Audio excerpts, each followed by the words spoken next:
Hey guys, welcome back to my channel. As you guys can see, there is someone new here with me. This is baby Camila, who we've all been waiting. Oh, come on, wiggle worm. We've all been waiting to meet for a very long time. She's trying to follow my voice. This is baby Camila. And she is just the cutest little princess ever. And you guys are gonna have to excuse me if she's a little fussy. She is wanting to be held. So she has already ate and she is changed. So guys, welcome back to my channel. I'm gonna be filming my labor and delivery update, or no, my labor and delivery story. I'm just gonna kind of run you guys through my experience of bringing this little peanut into the world. So as you guys know from my last update, I was induced on November 21st. I got up that morning at 4:50 a.m. as the doctor instructed me to call the hospital labor and delivery department at 5 a.m. and the charge nurse was gonna tell me what time I needed to show up at the hospital for the induction. Now the doctor did warn me if they were very booked that they could have changed my time, or that they could have changed the date all around and pushed me back if other women went into labor spontaneously and there wasn't enough rooms for whatever reason, or whatever the case is. Time and date may change, long story short. Let me help. Gosh, you guys, juggling life between a newborn, a dog, and a 6-year-old is just... Hands a boy. It's been very eventful. Okay. Be careful. Be careful. You're going to drop the water. Alright. So let's try this again. Bye. Bye. So, called up to the hospital at 5 a.m. Charge nurse tells me, okay, as of right now, we are completely booked. We don't have any rooms. So call us back at 8 a.m. if you haven't heard back from us then. So I did. Went back to sleep, woke up at 7:50, called them right at 8, and they tell me, sorry, we're still pretty busy right now. We don't have any rooms still. Go ahead and eat a light breakfast and call us back at 11 if you haven't heard from us. Okay. So I did. I had some eggs with toast, I think it was. So I went over to my cousin's house, who's also pregnant. And I really needed a distraction because I was nervous, thinking that maybe I'm not going to get called in today. Maybe it's going to get pushed back to tomorrow or another day or whatever. So I was like, I really need a distraction. So we started setting up her crib. And of course, as soon as we start setting up the crib, not even halfway done, screws everywhere, parts everywhere. I call them back at 11. And sure enough, they tell me, okay, go ahead and come in. What time can you be here? And I was like, well, I still needed to shower. I wanted to wash my hair. And I know I should have done this stuff like earlier, but at this point I was just kind of all over the place and I didn't really think I was going to get called in that day. So I told her, okay, it's going to take me about an hour and a half to get there. So, I can be there by 12:30. They said, that's perfect. That's fine. We'll be waiting here for you. Okay, come home, I take a quick shower, I shave, I had already washed my hair the night before. I just needed to straighten it, so I flat ironed my hair. My bags were already packed. Everything was good to go. My husband was at work. He couldn't get the day off, so he still had to go into work that day, and as soon as he was done, he could meet me up at the place. So, which was around 1 o'clock is when he showed up. But anyway, we get to the hospital around 12:30, and they check me into the room, and as soon as I got in there, they hooked me up to my IV for my antibiotics since I was GBS positive. So they did that. They hooked me up to a bag of fluid as well. And as soon as I got there, around 1 o'clock, the doctor came in. He broke my water, and I was not expecting everything to just bam, bam, bam, one thing after the next. But I mean, I guess I was getting induced, so I guess they do move pretty fast. I mean, I didn't go there to play. They were gonna get her out. So as soon as the doctor broke my water, which you guys, it was very uncomfortable. I could say I was in pain. That whole day I had already been having extreme pressure and I was having contractions about 12 to 15 minutes apart, coming and going, not consistent, but you know, I had been walking a lot that week. So anyway, I'm sorry, my story's gonna be all over the place, you guys. I'm sleep deprived, I'm tired, so just bear with me. So the doctor breaks my water. It was so painful to me. I don't know, like I've never had my water broken before. So it was definitely very uncomfortable. I just felt a lot of pressure and it was very uncomfortable. So right when he broke my water, he told me I was already at a 4.5 centimeters dilated. I was 80% effaced, and I forgot what station they said I was at, but I remember those two for sure. So water was broken. As soon as they broke my water, they started my Pitocin and my IV. As soon as they started my Pitocin, within and they had already hooked me up to the monitors when they were checking out her heartbeat and my contractions. They had already had me set up for that. So as soon as they started my Pitocin, within maybe 10-15 minutes, I started feeling crampy. I started timing them, and they were every 2 to 3 minutes apart, and nothing uncomfortable, just like period cramps, what I had already been experiencing, just a little more regular. I was definitely starting to see that they were consistent every 2 to 3 minutes. The nurse asked me, do you want an epidural? And I said, well, I don't want to shut out the option. I'm going to try to hang in there as long as possible without the epidural, and we'll take it from there. And she was kind of not pushing me to get the epidural, but she was just kind of letting me know, because the Pitocin started at 1. And I told her, I said, I kind of want to hang in there till maybe around 4 o'clock, and we'll take it from there. I want to hang in there to see if I can make it to then. And she asked me, she said, well, can I ask specifically why 4 o'clock? And I said, well, I just want to see how long I can go without it. And she goes, well, let me tell you right now, if you know you do want to get an epidural, just go ahead and get it as soon as you start feeling uncomfortable, only because it can take time for the anesthesiologist to come in here, or you know, you can progress really fast and then it's going to be too late to get the epidural. So just go ahead and get it as soon as you start feeling pain, because we do have to give you 2 bags of fluid before we can even start before we can even call the anesthesiologist. So I was like, okay, I'll be fine. Well, you guys, I progressed really, really quick. So by now it had probably been around 3:40, almost 4 o'clock. Yeah, almost 4 o'clock, and my contractions just went from like 0 to 100 so quickly. I was having back contractions. I had a little bit of nausea, nothing too bad, and I just could not take the pain anymore. So I finally caved, and I asked for the epidural, and of course it took a while for them to come in, and I was just in so much pain, you guys. I remember just kind of holding onto the side rails from the bed. I wasn't not like gripping tight or anything. I just needed something to just kind of hang on to and just, you know, ride the contraction out. And I had 2 nurses. One of them was a younger nurse and the other one was an older nurse. So the younger nurse, she was just kind of there doing what she had to do. The older nurse was very opinionated.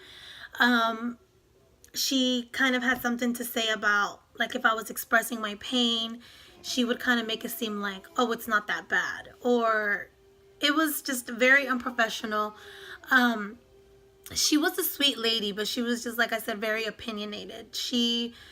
Every time, like, I would grab onto the rail, just, you know, that was my way of trying to comfort myself, where I would kind of lean to the side. She would roll me back and tell me, she's like, no, get your hand off of there. Or she wouldn't even tell me that. She would just grab my hand and put it down. And all of those things that she kept interrupting my process of me, you know, writing the pain out. She just kind of took my focus away from that, and she wasn't letting me concentrate and just kind of let me do it my way, which I know she is a healthcare professional. At the end of the day, she probably does know what's best. I'm also in the nursing field, and I have my fair share of knowledge, and I just feel like at the end of the day, I'm the patient. I'm not in the working position right now. I'm the patient. Let me write it out the way I want to write it out. So she just kept distracting me and not letting me focus on the pain how I wanted to focus on it. If that makes any sense, you guys. I don't know if I'm making sense right now. I feel like I'm just rambling. But, okay, so that happened. After that, the anesthesiologist finally came in, and she was a very, I don't want to say rude, but she just did not seem like she was very caring at all. She came in before they before they administered the epidural. The nurses did tell me, you're not going to feel instant relief. It's going to take about 15 to 20 minutes before you start feeling any relief. I'm like, okay, I'm prepared for that. I'm sitting there. The anesthesiologist is telling me to hunch over. Again, I had the nurse, one of the nurses, the one that was in front of me, holding my hands was the younger nurse. And then on the side was the older opinionated nurse. And she just kept telling me, you're not sitting right. You're not sitting right. It's not going to work if you don't sit right. And I'm hunched over as much as I can be. Of course, I have this huge belly in front of me. I have contractions hitting me back to back. At this point, my contractions were probably 1 to 2 minutes apart. So at this point, it was probably around 5 o'clock once they're doing the epidural. And the pain, I just cannot take anymore, you guys. It was so painful that I can say I forgot how to breathe, because at this point I was holding my breath, which I know you're not supposed to do. I just forgot how to breathe. So they had to put the oxygen mask on me. I was in so much pain. I wasn't breathing right. I was trying to, at this point I told the nurse, I said, I'm sorry, I have to squeeze your hands. She said, do what you have to do. That's what I'm here for. Grab my hands, squeeze them as tight as you want. Just try to relax, breathe, and, hunch over as much as you can for me. So while this nurse is telling me this, the whole time in the background, I hear the other nurse telling me, you're sitting straight up. You're not even doing it right. You got to hunch over. Hunch over. You need to go more. And I'm like, oh my God, like I cannot focus right now. So I'm hunching over as much as I can. Then I hear the anesthesiologist, I can't do it if she's not even hunching over right. Like I'm not even there. And I was like, okay, I'm trying to hunch over as much as I can and get in position, but I couldn't. Like, on top of that, I'm top heavy from my breast. I have this huge bump. I can't hunch over more than I was already doing it. So finally, the anesthesiologist gets done, and she's like, okay. She's like, do you feel warmth in your legs? I said, no. Do you feel tingling in your legs? No. Do you feel numb? No. Well, what I'm basically trying to ask you is, do you feel like it worked or not? And I'm just sitting here like, are you really talking to me like that right now? So I was like, no. And I'm thinking, I just answered no to all of your questions. So what kind of question is that? So I was like, no, I still feel everything. Again, here's the other nurse. And keep in mind, this had been not even 5 minutes before she finished the epidural. And I'm thinking, why is she asking me right away if the nurses told me it was going to be 15 to 20 minutes before I can even feel anything. So I was like, why is she asking me this? It hasn't been 20 minutes. So whatever. I'm answering no to the questions, and here's the other nurse, the older nurse, telling me, well, you're not going to feel anything right away. I said, I know. I said, I still feel everything. She's like, well, you're not going to be completely numb. I said, I know. I've had an epidural before. I know you don't go completely numb, but I do know how it's supposed to be feeling, and I'm not feeling any of that yet. So 10, 15 minutes pass by. Do you feel better? This is the nurse asking me. The anesthesiologist left after I told her I was feeling everything. She goes, well, I'll just come back and check on you later. Knowing shift change was about to happen. So she knew she had to go home. She didn't have to deal with me. So she didn't care. She left. So the older nurse keeps telling me, well, what about now? Do you feel it now? Because according to the numbers, according to your vitals, it looks like it's working. I said, no, I still feel everything. I'm having pain. I can't breathe. Everything is hurting. The contractions are getting more intense. They're coming every minute. Every minute they were a minute apart. And she goes, well, it's just weird because we've never had an epidural not work. And I'm like, okay, I understand. I said, but I'm hurting. I said, can you please call the anesthesiologist back to come and check it? She goes, just keep pressing the button. Just keep pressing the button. And I did. And I was pressing it so much to the point where I guess it times out for a certain amount. Like if you press it so many times, it'll just lock out on you or whatever. So again, I pressed it till that point and I still felt everything. So then the younger nurse came. She put the peanut ball in between my legs. She switched me over to my side. It was still hurting. It was so painful, and I guess the peanut ball is not supposed to help with pain. It's just supposed to help with, I guess, dilation or the positioning of the baby. So I was in so much pain, you guys. And finally, I just stuck up for myself and I said, she kept telling me, she's like, it's just so weird that it's not working. We've never had one not work. I said, I need somebody to come and check this now. I said, I'm in a lot of pain. Please call the anesthesiologist back. I'm done pushing the button. It hurts. I said, I need somebody to come and check it.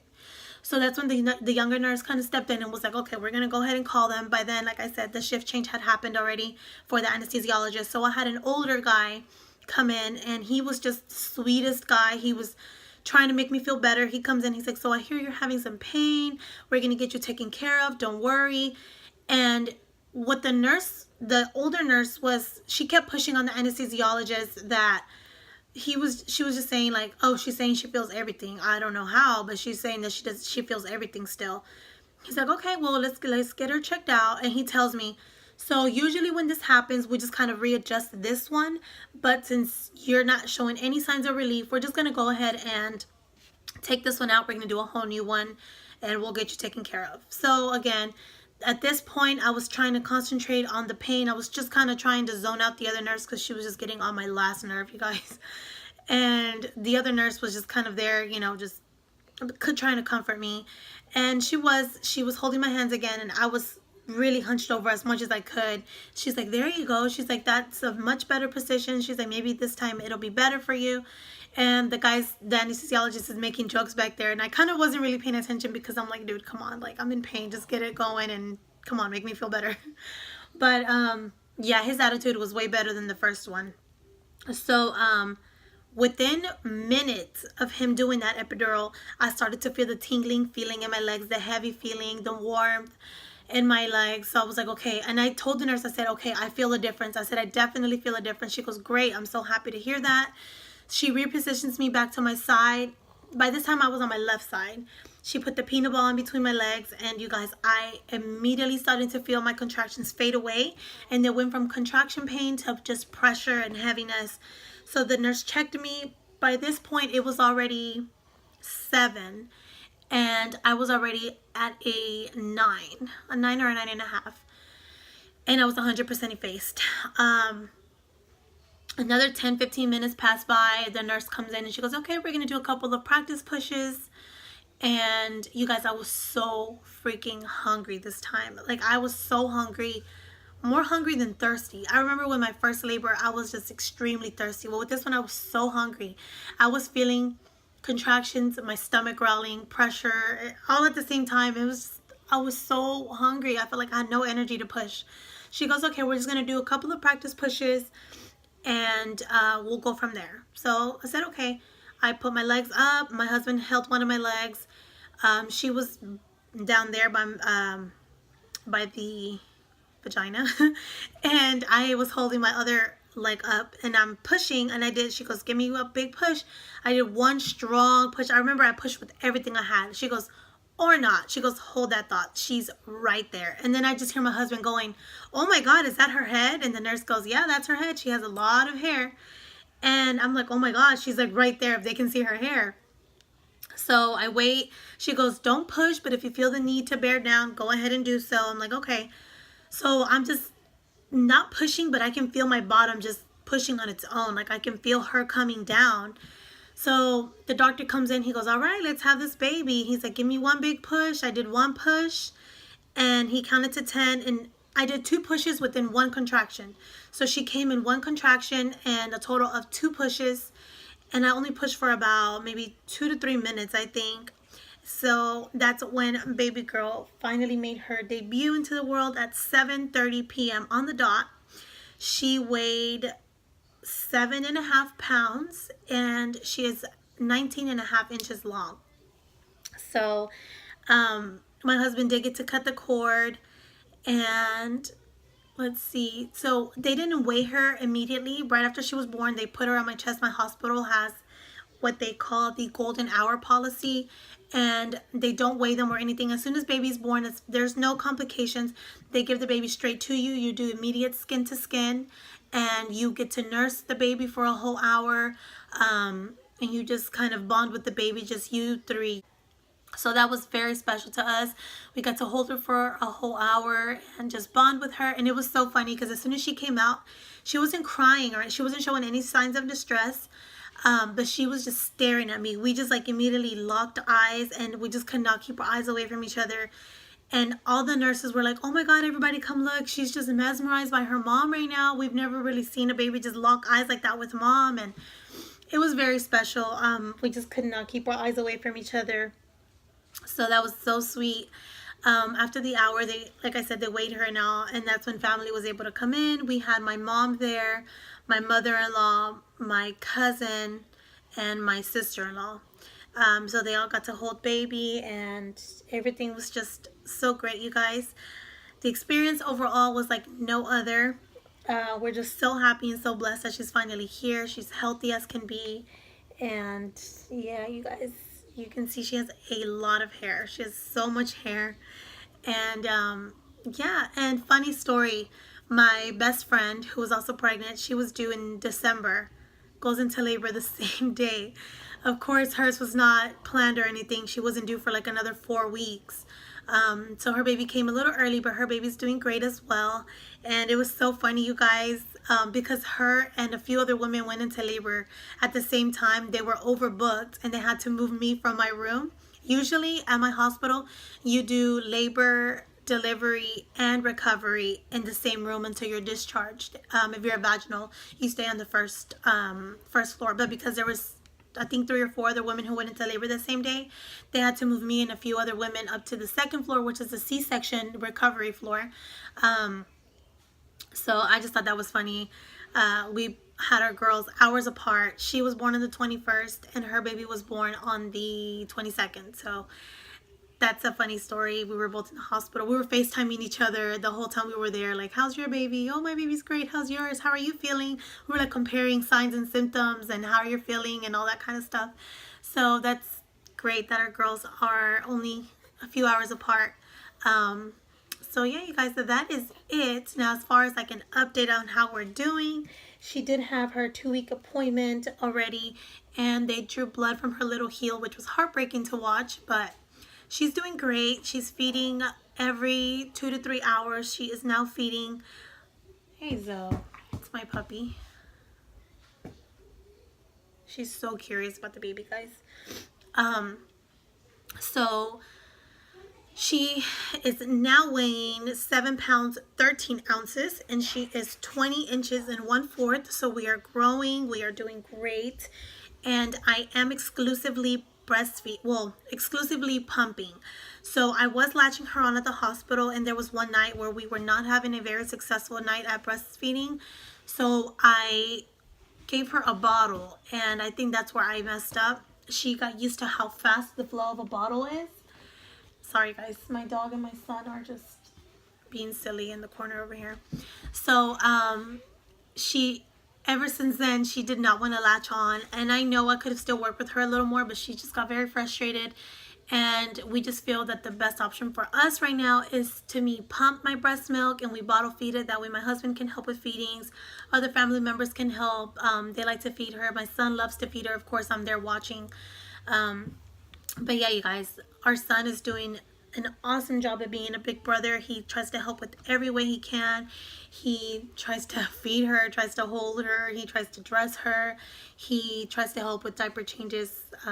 Really, he just throws away the diaper, but by just doing that, he feels so accomplished. So he's doing great. Our puppy is taking it, I think, the hardest, only because she's so used to having my husband's undivided attention, and it's not like that anymore. So she's adjusting. She's kind of moping around the house, but she's very curious about the baby. We did let her sniff her and get acquainted with her. She's doing great. She's only waking up once in the middle of the night, which is usually anywhere between 1 to 3 a.m., just depending on what time the last feeding was. And then again, she won't get up till like 5 or 6 in the morning. So she's doing really good at that. We're working on sleeping through the night, which she's only 3 weeks. Well, she'll be 3 weeks tomorrow, so I know we still got some time. But you guys, she's just so sweet. This stage here is just like my favorite stage. I wish they can stay like this forever. I'm just trying to take it all in and just enjoy her as much as I can right now, because I know she's gonna grow out of this phase so quickly. I'm just taking it all in. I'm just holding her as much as I can for now, since, you know, unfortunately I do have to go back to work next month. So I'm just trying to take it all in, enjoy every moment with her. My husband is just over the moon with his little princess, and we're just a very happy family right now, and we are just enjoying it all. And yeah, you guys, we can say we are truly blessed. And as far as how I'm feeling great. I am feeling like 90% back to myself. I did struggle a little bit with baby blues, not postpartum depression or anything like that. It's just at the end of the night, I just got very emotional, just thinking like, okay, I have to go back to work. I have to leave her. And then I got very emotional about my son. I felt like he wasn't getting the attention that he needed. Of course, all of that has faded. I feel great now. I feel almost 100% back to myself. Physically, I still feel a little limited as far as like lifting heavy things or things like that. I get a little pain. I'm not bleeding much anymore. My breasts obviously are engorged because I need to go pump at the moment. But breastfeeding is going great. As far as my weight loss, I have lost all of my pregnancy weight and some. I am now 6 pounds lighter than before I started. So I'm pretty sure I have breastfeeding to thank for that. I'm not really changing much eating habits. I'm still drinking a lot of water like I was throughout my pregnancy, and I plan to continue that. So we're doing great, guys. Just wanted to come in here and introduce you guys to Camila and give you guys an update. And I don't know when my next upload is going to be, you guys, because life has been crazy, you know, of course, with the newborn and, you know, my son and everything, just getting into a routine. So I cannot say when my next upload will be. But if you guys want like monthly updates on the baby, I'm more than happy to do that.